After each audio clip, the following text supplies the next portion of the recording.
Hello dear viewers. मैं आज एक नई टॉपिक लेकर आया हूँ और आप इस टॉपिक को सुनें। मैं पढ़ने जा रहा हूँ, बहुत ही हसासी है, इसको समझें और बगौर सुनें और अपने अक्ल व फ़हम से समझें और अपने अक्ल व दिल की फ़िरासत को बढ़ाएँ और समझें। मक़रूज़, मैं बात कर रहा हूँ मक़रूज़ इंडेटेड पर।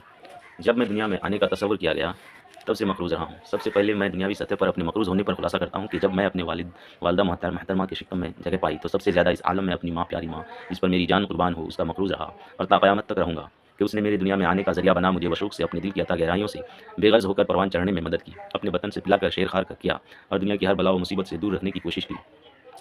हर चंद कोशिश की और आज मैं जीता जागता इंसान हूँ। फिर मेरे वालिद मोहतरम का मकाम आता है कि उसने मुझे उसी के खून जिस्म से निकाल कर मादरे शिकम में भेजने का ज़रिया बना और फिर मेरी उंगलियां पकड़कर मुझे परवान चढ़ने के लिए हर मुश्किल का सामना किया। और फिर आज मैं लिख रहा हूँ, मेरे ख़ानदान के अफराद जैसे दादा दादी, चचा चच्ची, भाई बहन, गाँव पड़ोस के लोगों ने मेरी रहनुमाई कर मुझे देखा और मैं बड़ा हुआ।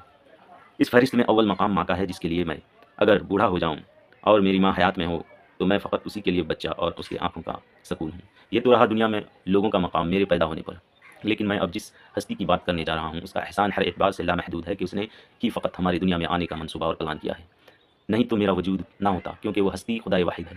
उसी ने मुझे पैदा किया, उसी ने मेरे लाने का सोचा और फिर उसी ने जिनका बयान में बतौर एहसानमंद किया है, उन सबको मेरे परवान चढ़ने में मेरे लिए तैनात किया।